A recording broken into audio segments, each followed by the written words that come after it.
अपने आप बेड़ियां लग गई, अपने आप हथकड़ियां लग गई। पहरेदार जागे, उनको पता चला कि देवकी का 8वां बालक जन्म ले लिया, 8वां बालक। हाँ, दौड़ा दौड़ा कंस आया। आकर के कंस ने उस कन्या को छीनने का प्रयास किया।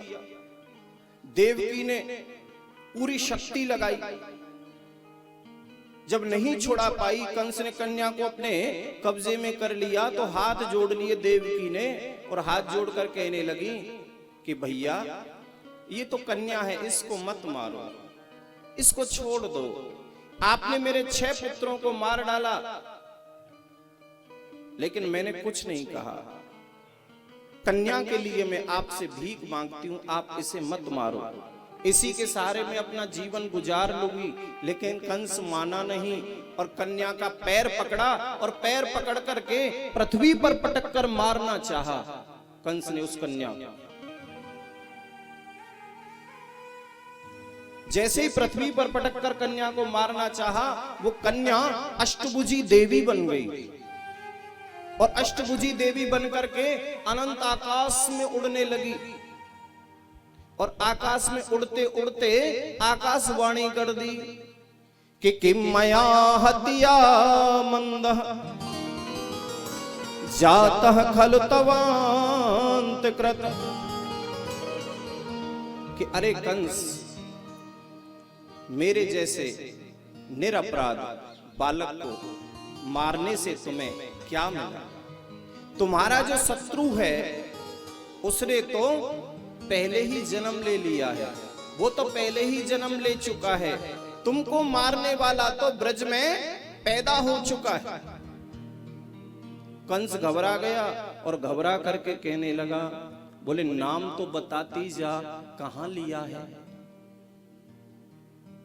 किस गांव में लिया है, किस स्थान पे लिया है, उसका कुछ पता तो बताती जा। लेकिन कन्या ने कहा, देवी ने कहा कि यत्र क्वा, नाम नहीं बताऊंगी। यत्र क्वा पूर्व शत्रु माहिंसी कृपणान व्रथा, नाम नहीं बताऊंगी, लेकिन लिया ब्रज के अंदर है, लिया ब्रज में है। और ब्रज कोई छोटा मोटा नहीं है, बहुत बड़ा है ब्रज। 84 कोस का ब्रज मंडल है, 84 कोस का। खाली वृंदावन ही वृंदावन है 60 किलोमीटर का। तो ब्रज में जो वृंदावन है,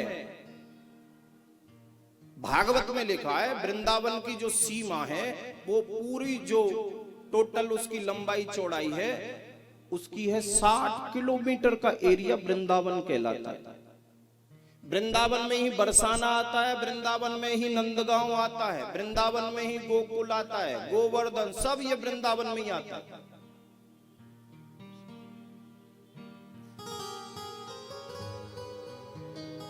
अब ब्रजभान जी ने बरसाना बसा लिया तो उसका नाम बरसाना हो गया। नंद बाबा गोकुल चले गए तो उसका, गोकुल में रहते हैं तो उसका नाम गोकुल हो गया। लेकिन ये सब टोटल वृंदावन ही कहलाता है। बोलो जय श्री कृष्ण। अच्छा एक बार जोर से बोल दो, नहीं और जोर से बोलो, पता लगे कि अंबिकापुर के भक्त कथा सुन रहे हैं। जरा बोलो एक बार जोर से।